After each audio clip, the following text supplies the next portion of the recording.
In the Grand Hall of the Galactic Council, hundreds of alien leaders gathered. The chamber was massive, shaped like a dome, glowing with blue light.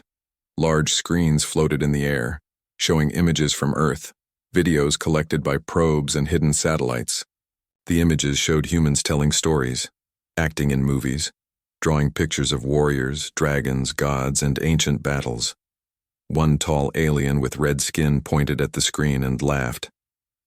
These humans truly believe in these fairy tales? His voice echoed through the hall. Others joined him, their laughter bouncing off the walls like thunder. A snake-like creature hissed with amusement. They worship imaginary heroes. Look at this one. He fights a monster with fire from his hands. Do they really think this is possible? Another alien, wide and green, shook its large head. Humans are fools. They think stories make them strong. The laughter grew louder. Some aliens slammed their hands on tables. Others wiped tears from their eyes. To them, human myths were nothing more than childish nonsense. But not everyone laughed. In the back of the room, a small figure remained quiet. He was thin, with gray-blue skin and sharp glowing eyes. His name was Corin, and he had once visited Earth. He had seen the humans with his own eyes, and what he saw had changed him. Corin stood slowly. "You mock them," he said, his voice soft but clear. "But you don't understand what these stories mean to them." The hall quieted a little. Some turned to look at him, confused or annoyed. "What are you talking about, Scout?" one leader asked, his tone sharp. Corin took a breath. "I walked among them. I studied their culture, their history. These stories, they are not just entertainment. They are part of who humans are. They tell them to never give up, to fight when all hope is lost, to stand when others fall. Their legends are old, but their spirit is alive." A few aliens rolled their eyes. One leader chuckled. "So you believe they will send dragons to fight us?" "No," Corin said, "but they have something else. Something more dangerous. Belief." The room laughed again, louder this time. "Belief doesn't stop plasma cannons," someone shouted. Corin didn't argue, he just sat back down. But, in his heart, he knew something was coming, something the others could not see. The council continued its meeting. After more laughter and jokes, they agreed humans were no threat. Their technology was far behind. Their population was spread across only a few planets. They had no known superweapons, no galactic influence. To the Council, Earth was just a noisy child in a universe ruled by giants. To prove their point, the Council decided to send a probe to Earth's system. It would scan the planet, record the data, and return. A simple task. Within hours, the probe was launched. It moved quickly through space, silent and invisible. As it approached Earth's system, it sent back signals, star positions, radiation, levels, human satellite locations. Everything seemed normal. Then the probe passed Mars, and then nothing. All signals stopped. The Council waited. Minutes passed, then hours, then a full day. Some leaders looked worried. Others blamed a malfunction. "We've had probe errors before," one said. "Probably space dust or radiation." Corin watched from the back. He said nothing, but his mind was racing. A second probe was sent, more advanced, covered in stealth tech. It reached Earth's orbit without trouble. Cameras were active. Audio sensors were on. It floated silently above the blue planet. Then, the screen in the council hall lit up. A shape appeared. At first, it looked like a shadow. Then the shape grew. Details became clear. It was a ship, a massive ship. Black as night, smooth and sharp, its surface shimmered with strange energy. Lights ran down its sides like blood, then it moved. The camera shook. A sound came through the feed. It wasn't static. It was a voice. "You are being watched." The screen went black. Silence filled the council hall. No one laughed this time. Corin stood again. "They have awakened," A leader slammed the table. No, that's impossible. They don't have ships like that. This is a trick. But deep down, fear had begun to grow. Small at first, like a crack in a wall.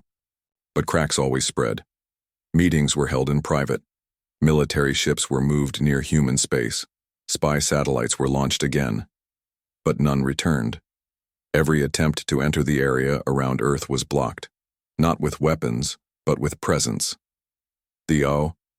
Humans didn't attack, they didn't speak. They just watched and waited. Weeks passed. More sightings of strange human ships came in. Big ones, fast ones. Ships with designs never seen before. Ancient symbols painted on their sides. Some looked like dragons, others like wolves or lions. They didn't match human Navy records. The Council tried to speak with Earth governments. No reply came. Instead, a single message was received. It was short, but it said everything. You laughed at our legends. Now we bring them to life. Panic grew. Some alien leaders wanted to attack Earth at once. Others said to stay back. Observe more. A few began to wonder, how did humans build this fleet so quickly? One scientist whispered a theory. What if these ships were not built, but awakened? The idea spread like fire. The humans, it seemed, had believed in their myths for so long that they had found a way to make them real. Or maybe the myths had always been real. Corin was called to speak again. He walked into the council hall slowly, his face calm. They don't want war, he said. But they are not afraid of it. If you cross their line, they will respond. And they will not stop until the threat is gone. One leader stood. Are you telling us to surrender? To a small race of storytellers? Corin looked up at him. No, he said. I'm telling you to listen, before the stories become your end. In the darkness of space, just beyond the borders of alien territory, dozens of human ships floated, in silence. No lights, no signals, only shadows, watching, waiting, and ready. The stars looked peaceful above the quiet alien outpost on the edge of Sector 9. The patrol ship drifted slowly in orbit, surrounded by the calm silence of space. Inside the command center, officers moved calmly between control panels, watching screens and drinking warm nutrient liquids. Nothing ever happened out here. No battles, no trouble. Just long shifts and peaceful boredom. Then the signal came. It started as a faint vibration through the communication feed, a soft pulse, repeating. No voice, no language, just a rhythmic pattern that felt purposeful. The officer in charge leaned closer, adjusting the controls. Is that interference? He asked. No, sir, replied his technician. It's coming from the outer ring, very far, but it's steady. They tried to trace the signal. The system locked up. Then the screen turned black. Every display in the room blinked off for 3 full seconds. When they returned, a single image filled the center monitor, a large dark ship. It wasn't near, but its presence was heavy, like it was already inside the room with them. It was shaped like an arrowhead, smooth and cold, floating near the edge of alien space. No lights, no movement, just there, watching. The crew stared in silence. I've never seen that design, whispered one of the officers. Should we contact? Command? Before the chief could answer, a second ship appeared on the screen, then a third, a fourth. The room filled with quiet panic. Commands were given, signals were sent to higher authorities, emergency protocols activated, but there was still no response from the unknown ships. They didn't speak. They didn't move. They simply hovered, like statues in the dark. In the council chamber, news came fast. An emergency meeting was called. Reports showed dozens of unidentified ships positioned near multiple alien sectors, all of them close to Earth space. Every image confirmed the same style. Black ships, massive in size. No official markings, but some had symbols. One had the shape of a human holding a sword, another a white bird flying through fire. The counselors looked at each other in silence. Then came the message. It arrived without a source, no signal origin, no digital trace, just words on every screen. You sent eyes to our skies. We return the favor. We are not stories. We are memory. Some counselors argued it was a bluff. They said humans were clever, but not strong. Others sat still, remembering the probe that vanished, the shadow that filled the screen before all went dark. One scientist suggested sending another probe. This time it would be invisible, faster, and hidden behind a meteor trail. The council approved the plan. It was launched within hours. The probe passed through systems carefully, silent and cloaked. As it reached the outer edge of Earth's system, it detected strange energy readings, heat, movement, magnetic fields that didn't match any known starship engines. Then, it caught a glimpse. A part of a ship, not just big, enormous. It looked like an entire city floating in space, covered in armor that shimmered like starlight. Antennas reached out like thorns, scanning everything nearby. The probe tried to zoom in. A shadow passed over its camera. Then the feed turned to static. The council didn't speak for a long time. Something had changed. These were not defense ships. They were not patrols. They were not guarding Earth. They were reaching out, not to invade, but to remind. One diplomat from a water-based species spoke softly. Their message, it's not a threat. It's a lesson. A few disagreed. No, said a stern voice. It's a warning. Corin, the scout who once stood alone, was called again. He walked into the chamber and looked at the nervous faces before him. They're not trying to fight, he said. They're trying to show us what we refuse to see. You called their legends foolish, but they were never just stories. They were preparation. Generation after generation, humans have passed down tales of strength, loyalty, sacrifice. These ships, they are the result of those tales. Built from belief, forged through unity. Another leader spoke, uneasy. What do they want? Corin looked up slowly. They want respect. And if we do not give it freely, they will take it without lifting a weapon. The room grew colder. Ships continued appearing near alien borders. They never entered systems, never sent messages again. They simply stayed in place, silent guardians of a line that could not be. Crossed, trade routes were blocked. Navigation systems failed near human space. Communication relays turned to silence. The message was clear. The humans were watching. Every move, every word. They had become more than just another species. They had become the echo of their own legends. And now the galaxy was beginning to understand why those legends had survived so long. The aliens didn't laugh anymore. They whispered, they wondered. And in quiet corners of their great halls they began to fear. Not because of weapons, not because of numbers, but because humans believed in something bigger than fear, and that made them unstoppable. Out in the quiet, reaches of space, near the border of alien territory, strange patterns began to appear on long-range scanners. At first they were dismissed as cosmic interference, but they kept repeating, steady shapes, too perfect to be natural. They looked like shadows moving in a quiet dance, far away yet growing closer. The outer watch post scanned again and again, but every time the results returned the same. Unidentified objects all heading in one direction. Then, one morning cycle, a message appeared across all border stations. There was no sound. Just 4 simple words in old Galactic standard. Do not follow us. Every border command post tried to trace the message. Nothing worked. There was no signal trail, no source to track. It was like the message had been whispered by the stars themselves. In the council chambers, alarm spread fast.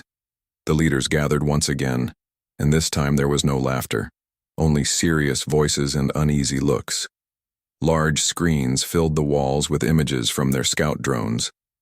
One by one, more ships appeared in the images, human ships positioned like sentinels along the edges of space. Some were large, long, and sharp like blades of metal. Others were round, with strange curves and glowing lines across their surface. A few were shaped like animals from human mythology.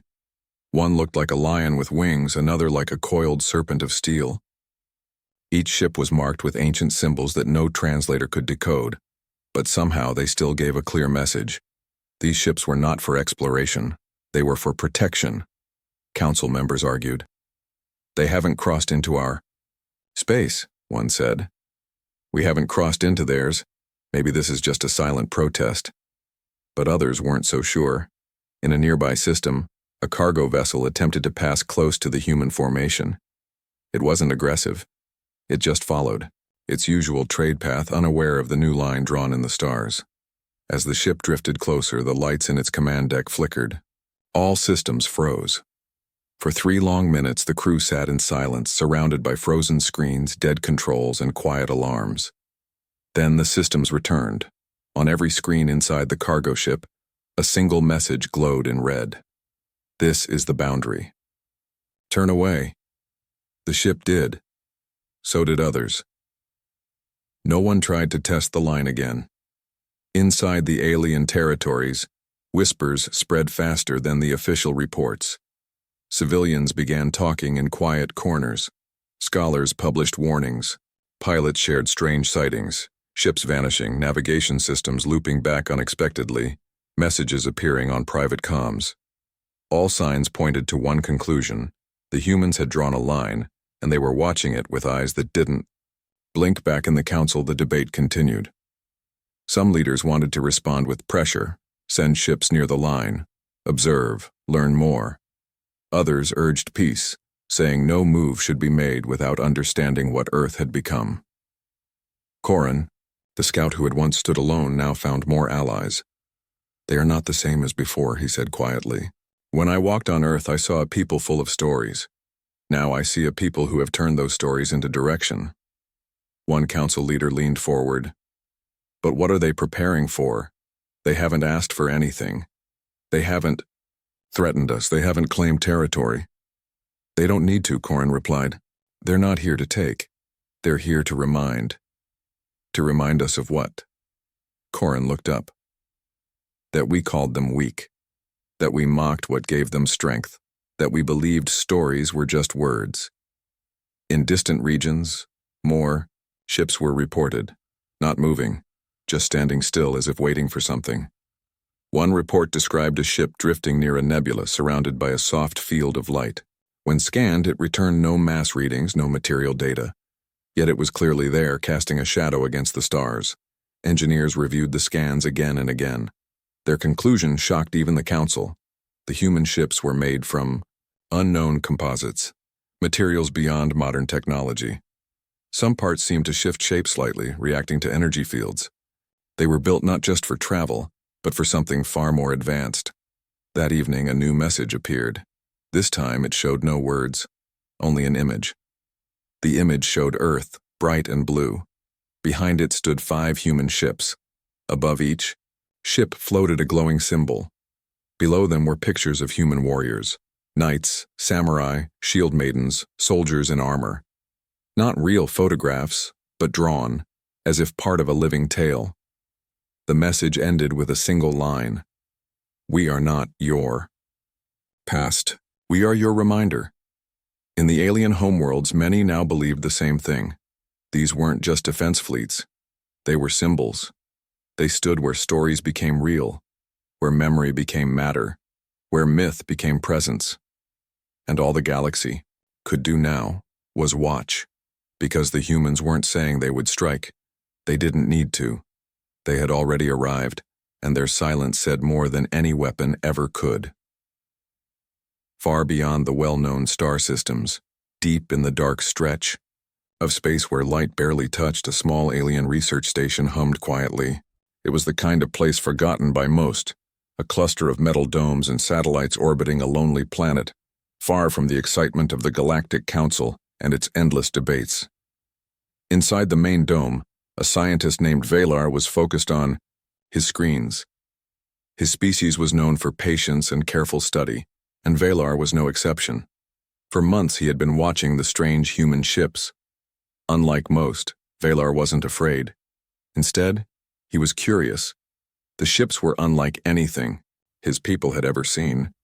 They didn't use engines in the usual way. Their surfaces shimmered, shifting slightly like liquid under the stars. Their shapes were sometimes sharp, sometimes soft, almost as if they could change at will, and their presence seemed to affect the space around them, bending signals, confusing sensors. One night, as Valar studied the data, something unusual happened. A faint pulse of energy, soft but clear, echoed through the station systems. It wasn't a warning. It wasn't an attack. It was more like a call, or a message sent in a language older than any known technology. Valar's screens flickered.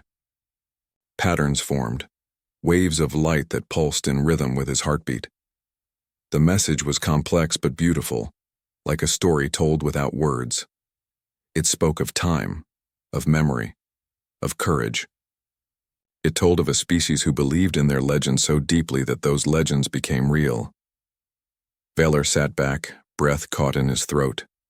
He had heard stories from the council, the laughter, the disbelief, but now he understood something deeper. These humans were different. They were not just survivors. They were keepers of something old and powerful, a belief strong enough to shape reality. Meanwhile, far away, the council met again. This time the mood was darker. Reports came from the edges of known space, ships that moved silently near, key trade routes blocking paths without aggression, without explanation. No communication came from them, no signals, no words, only presence. A young diplomat, Talia, stood and spoke. Her voice was calm, but firm.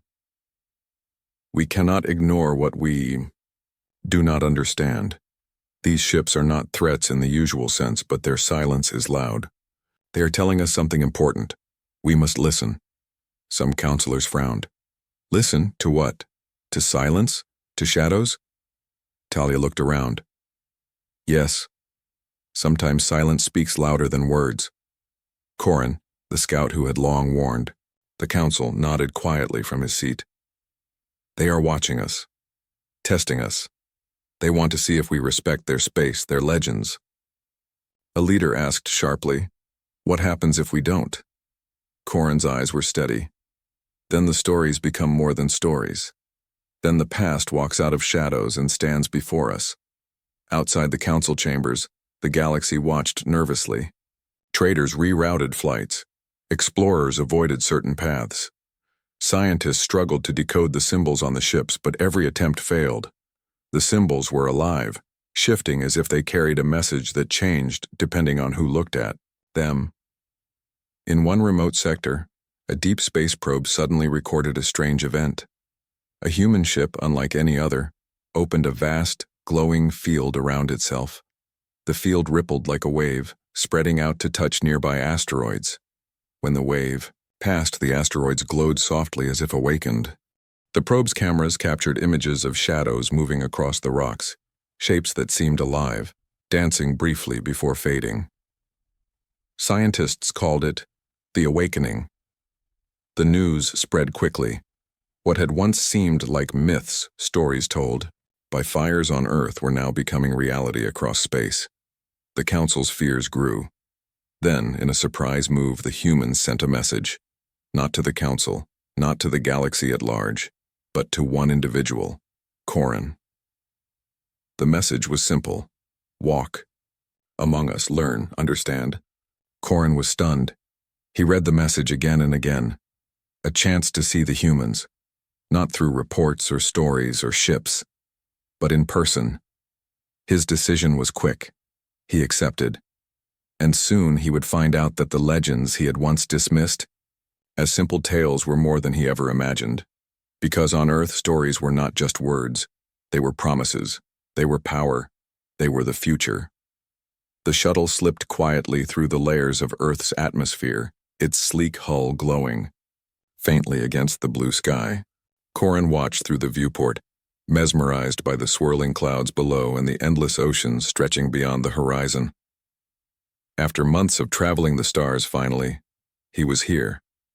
On the planet he had only seen in reports and legends. The moment the shuttle landed, the atmosphere was different from anything Corin had experienced. There was a vibrant energy, a pulse of life that filled the air. The people who met him were calm but alert, eyes sharp with a mixture of curiosity and understanding. They spoke in soft tones, welcoming but cautious. Corrin was taken to a city unlike any other. Towering structures of glass and steel rose toward the sky, but they were blended with parks, gardens, and open spaces where nature and technology lived side by side. It was a balance of strength and grace. His guide, a woman named Mira, explained their ways with patient kindness.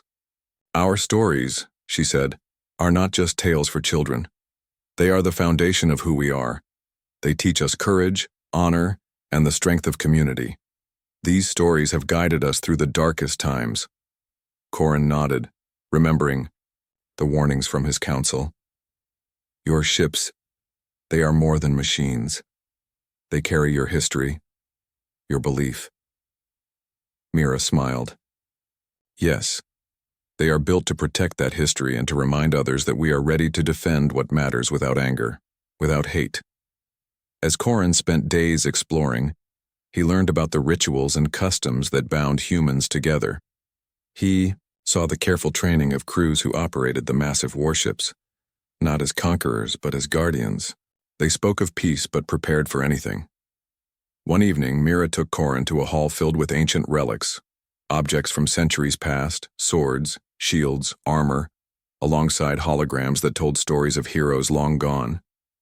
"These are not just objects," she said softly. "They are memories made real by the belief we hold. When we honor them, their strength flows through us." Corrin felt something stir inside him. The memories of his own people's doubts and fears faded as he understood the power behind these legends. Suddenly, the room's lights dimmed and a holographic map lit up the center. It showed human ships not scattered randomly, but arranged in precise patterns across the galaxy's edge. Mira's voice lowered. "Our presence is not a threat. It is a message. That respect for strength and history is essential. We do not wish to fight, but if it becomes necessary, we will stand united." Corrin saw the faces of the other species in the council flash before him. How many had failed to grasp this? How many had let pride blind them to the truth?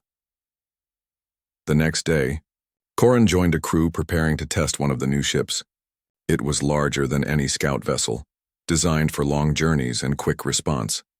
As the ship powered up, the hum vibrated through Corrin's body. This was not just technology, it was a living symbol of human determination. During the test flight, Corrin watched the stars blur into streaks. The crew worked seamlessly, their teamwork perfect. He felt the pulse of the ship, a quiet strength that carried them forward. Suddenly, a signal appeared on the comms, a call from a distant system near the alien border. The message was short. "We have questions." The captain smiled. "It seems the galaxy wants to talk." Corrin realized this was the moment the council had feared and hoped for. A chance for understanding, not conflict. He turned to Mira. "What will happen now?" She looked at him with calm certainty. "Now we show them who we are, not through weapons but through truth." The galaxy was watching, waiting, and humanity was ready. The vast emptiness of space held its breath as the human ship approached the meeting point, a neutral zone carefully chosen between the edges of known territories. It was a place where no fleet ruled, where ancient treaties held the fragile peace. Corrin stood on the bridge, watching the stars drift past the viewport like silent witnesses. The air was thick with anticipation, though no one spoke openly of fear. Instead, there was a quiet determination, a steady calm born from knowing what had come before. The signal had come from the Alien Council itself, a request for dialogue. After months of silent standoffs, mysterious messages, and carefully placed warships, the moment of truth was at hand. As the human ship settled into position, holographic screens flickered to life. On them appeared the representatives of many species, faces both familiar and strange, eyes wide with curiosity and caution. They had come to understand, to ask, to find a way forward. The lead ambassador of the aliens, A tall figure with silver blue skin and luminous eyes opened the conversation. You have brought your ships to our border, but no attack has come. Instead, you offer silence and symbols. Why? Corrin stepped forward, his voice steady but humble. We come because we remember. We remember the stories our ancestors told us. Stories of courage, unity, and respect.